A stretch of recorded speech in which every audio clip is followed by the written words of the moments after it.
Anime News.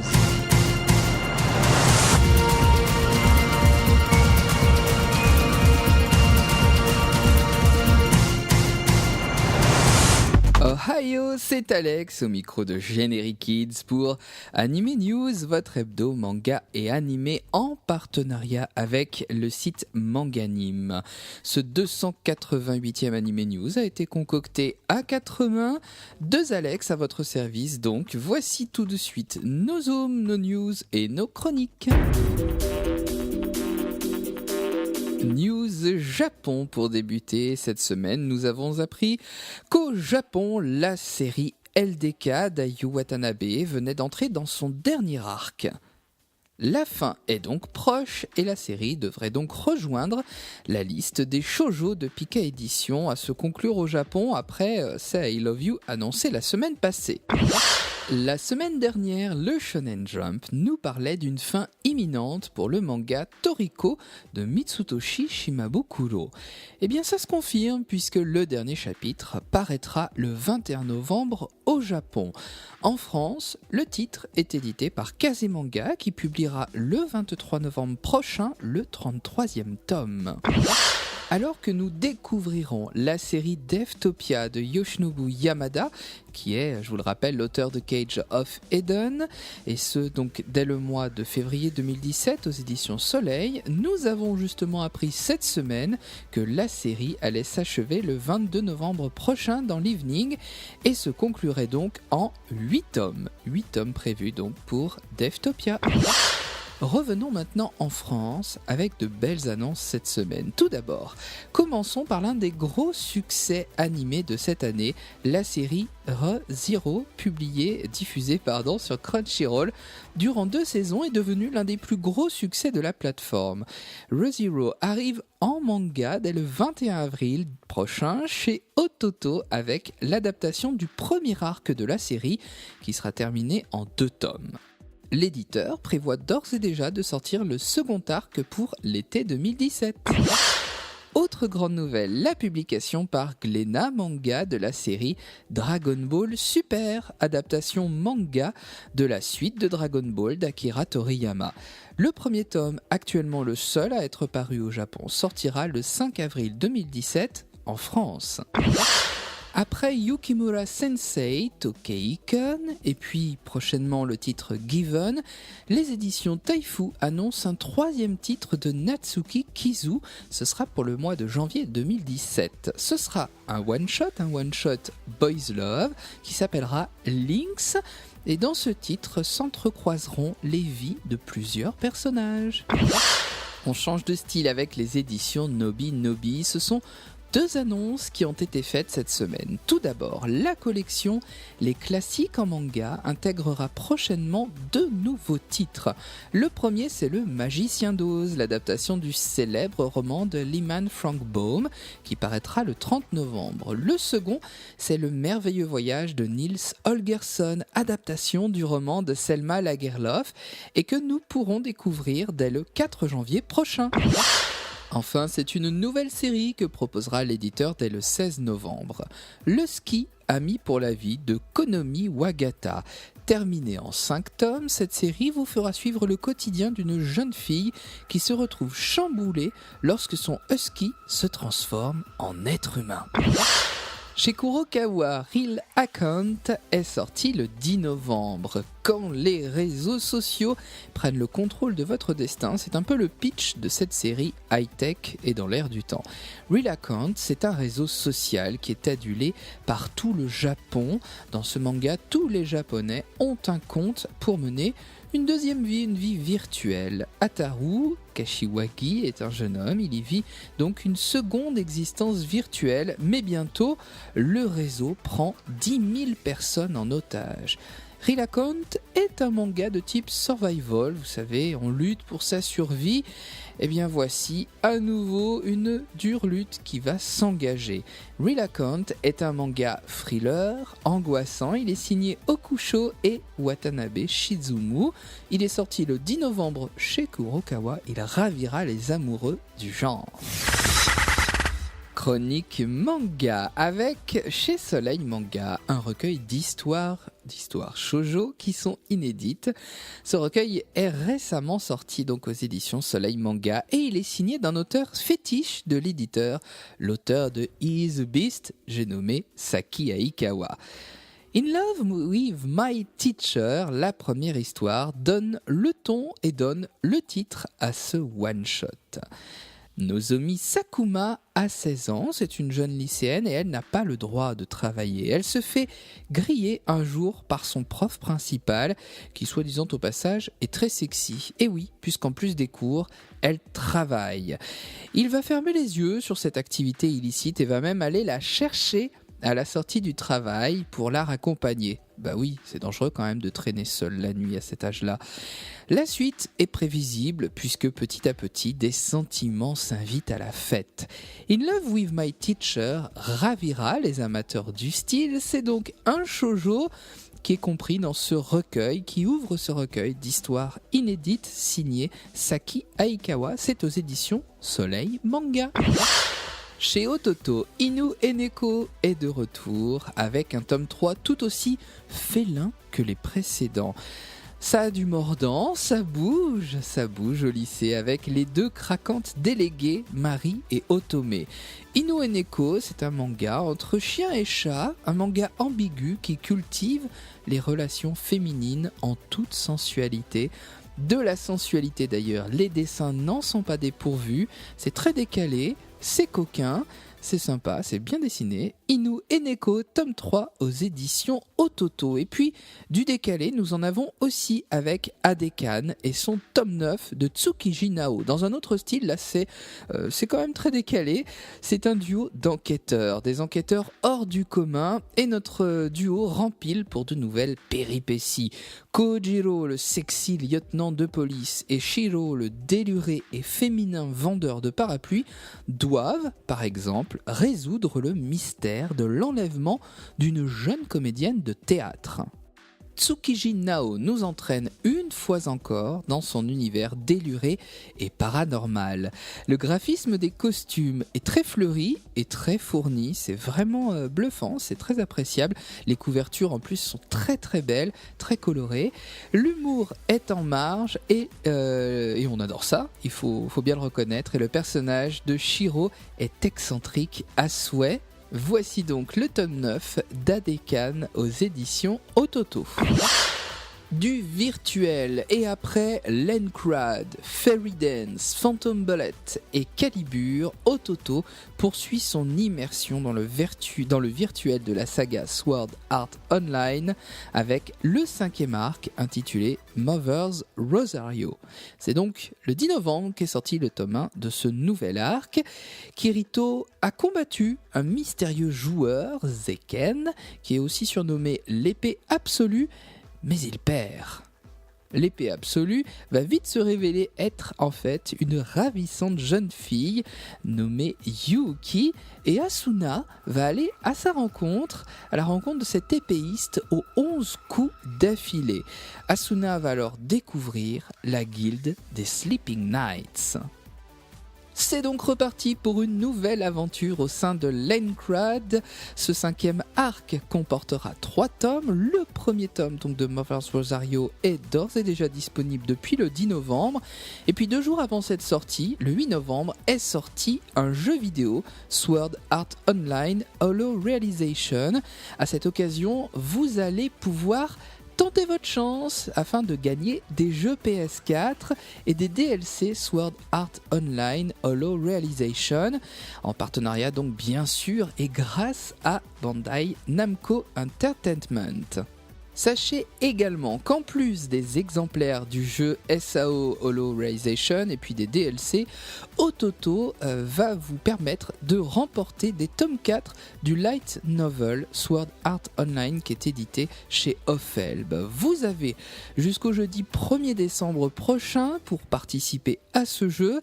Pour ça, bien sûr, une seule chose, vous procurez le tome 1 du manga Sword Art Online Mother's Rosario. Et puis sachez donc que vous serez 30 à gagner. 30 personnes seront tirées au sort et contactées par email. Ce sera le 8 décembre prochain. Alors, pour les 10 premiers, eh bien, c'est le gros lot, un jeu PS4 ainsi qu'un DLC. Pour les 10 suivants, un jeu PS4 et pour les 10 derniers, le tome 4 du light novel Sword Art Online. Je vous rappelle que Mother's Rosario est signé Reiki Kawahara, bien sûr, et dessiné par Tsubasa Azuki. Il ne vous reste plus qu'à le dévorer et à jouer. Un petit retour en arrière et un changement radical de style avec un titre seinen sorti en septembre chez Kiun. C'est Prophecy The Copycat, le spin-off de Prophecy signé Tetsuya Tsutsui et Hitomi Ojo. Dans ce spin-off, la violence est malheureusement, je dis bien malheureusement, le quotidien de 3 jeunes gens, 2 garçons, une fille, j'ai nommé Takeru, Sota et Kyoko. Leur quartier, celui où ils ont grandi, est malfamé. C'est vraiment un quartier de déchéance et de décadence humaine. Ils vont se laisser influencer par les actes et les vidéos de Paperboy et devenir des copies afin d'exercer leur propre justice. Le dessin de Fumio Obata ne démérite pas. Les traits sont crus, ils sont même torturés. La violence des actions est à l'image des crimes commis. Elle répond en écho à la violence du propos. Des lycéens se retrouvent à faire justice eux-mêmes, livrés à leur pulsion vengeresse. Prophecy the Copycat marche dans les pas de son prédécesseur, c'est logique me direz-vous, c'est la décadence d'une société ultra-violente et immorale qui nous saute aux yeux, jetant les victimes dans les bras de la loi du talion. Le tome 2 sort très prochainement, début décembre, la série comportera 3 volumes au total, tout comme Prophecy, à découvrir bien sûr aux éditions Kiun, Prophecy the Copycat. Le tome 5 de Treat Me Gently Please, signé Yonezo Nekota, est disponible aux éditions Taifu. C'est du Boys Love. Nemugasa et Maya, notre couple fétiche, est revenu plus amoureux que jamais de leur petit voyage, de leur excursion dans un onsen. Mais voilà, Nemugasa va chercher un job afin de rembourser Maya, et Maya de son côté va faire la connaissance de l'énigmatique Ruka, un organisateur de soirée. Voici la suite des aventures de notre couple sexy et parfois chahuté. Sachez que des histoires bonus sont présentes à la fin de ce volume 5 de Treat Me Gently Please, à vous procurer donc chez Taifu, à réserver bien sûr à un public adulte et averti, puisque c'est du yaoi. Parlons dessin animé à présent, puisque l'actualité Japanimation a fait quelque peu son retour cette semaine en France avec quelques annonces de sortie. Tout d'abord, c'est le second coffret de Heavy Object qui vient d'être confirmé par Kazé pour une sortie prévue le 14 décembre prochain. Ce coffret achèvera ainsi la série qui fut diffusée en simulcast sur ADN. Vient ensuite l'annonce de quelques reports chez Kazé. En effet, initialement prévu pour la fin du mois, les coffrets de JoJo's Bizarre Adventures, de la saison 2 de Shirayuki aux cheveux rouges et enfin du film La Tour au-delà des nuages sont repoussés le 14 décembre selon le planning de l'éditeur. Bon, ça va, ça fait un petit décalage de 15 jours, c'est pas la mer à boire. Et en plus, ils sont sortis pour Noël, tant mieux. Et avec Kazé, toujours, One Piece est de retour, mais il est de retour sur grand écran. En effet, c'est le 2 novembre qu'est sorti le 13e long métrage de One Piece, intitulé sobrement Gold. Après Strong World et Z, c'est donc le 13e film de One Piece. One Piece, une saga qui dure en manga depuis plus de 19 ans. Un manga bien sûr signé Eiichiro Oda comme vous le savez. En tout cas, le Shonen Jump a de la chance d'éditer ce titre qui est devenu une série phare. Dans ce film, Luffy et son équipage débarquent sur Grand Tesoro, la capitale du divertissement. C'est dans cette capitale que se côtoient jours et nuits les plus riches de la planète. Casinos, spectacles ahurissants, c'est la fête totale dans ce sanctuaire dirigé par l'empereur de l'or, Guild Tesoro. Mais quel est le secret qui se cache derrière tout ça ? Un secret très bien gardé, un secret donc de cet endroit d'ivresse. Eh bien, mais vous le saurez, tout simplement en allant voir ce film au cinéma. Il est sorti, je vous l'ai dit, le 2 novembre et c'est même Eiichiro Oda, comme pour le précédent film, qui est aux manettes de la production générale du film. Autant vous dire qu'il s'inscrit sans problème dans la lignée de l'œuvre originelle. C'est en tout cas un film qui vous promet un divertissement ultime, c'est comme ça qu'il est vendu. Les amoureux de One Piece vont être ravis. One Piece sur grand écran, One Piece Gold. Vous avez peut-être eu la chance de découvrir au cinéma le très beau film La Tortue Rouge de Michael Dudok de Witt. Ce film est une coproduction de plusieurs studios, des studios européens, mais également le célèbre studio Ghibli. D'ailleurs, Isao Takahata était le directeur artistique. Sachez que ce film a été primé au Festival d'Annecy 2016. Il a reçu le prix spécial du jury Un certain regard. Ce film sortira en vidéo le 30 novembre chez Wildside, en DVD, en Blu-ray et dans une très belle édition Prestige qui contiendra le DVD, le Blu-ray, un artbook de 196 pages, la bande originale du film ainsi que des bonus vidéo. Je vous rassure, je vous en reparlerai à l'occasion de sa sortie dans une quinzaine de jours.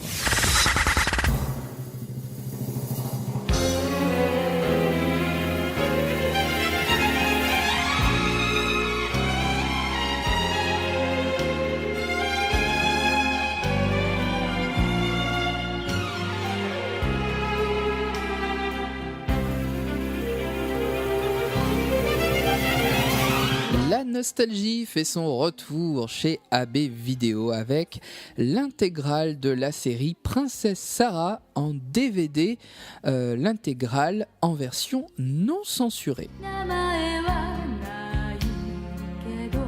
La série, découverte en 1987 sur la défunte chaîne La 5, est une des nombreuses productions de la Nippon Animation qui adapte un roman de la littérature occidentale.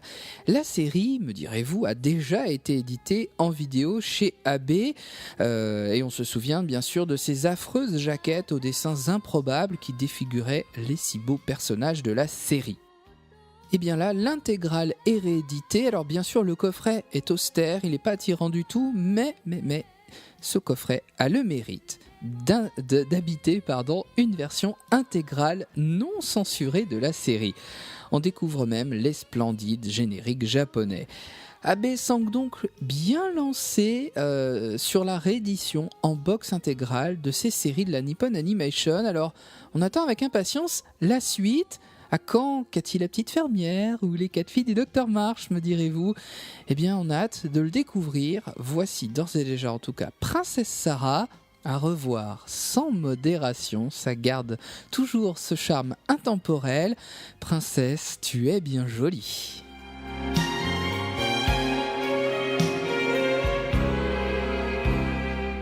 Je vous remercie chaleureusement de nous avoir suivis pour ce nouveau numéro d'Anime News. Je vous rappelle que le replay vidéo est en ligne chaque semaine sur Generic Kids, sur YouTube, sur Dailymotion et puis également bien sûr sur le site internet de notre partenaire Manganime que je remercie au passage. Un grand merci à Alexandre Louchet de m'aider chaque semaine à préparer toutes ces news. Sachez également que vous pouvez liker nos pages Facebook, Anime News, Anime Story, Generic Kids, Manganime, et puis également suivre mon compte Twitter, Alex Anime Manga. Anime Story, c'est le deuxième rendez-vous animation japonaise de la semaine sur Generic Kids. C'est chaque mercredi à 21h. Je vous parle d'une série que vous avez aimée, alors ne le manquez pas. Au besoin, il est rediffusé jusqu'au dimanche à 17h. Je vous souhaite, sur ces bonnes paroles, une agréable semaine à l'écoute de Generic Kids. Les programmes continuent, restez fidèles. À la semaine prochaine. Salut, salut!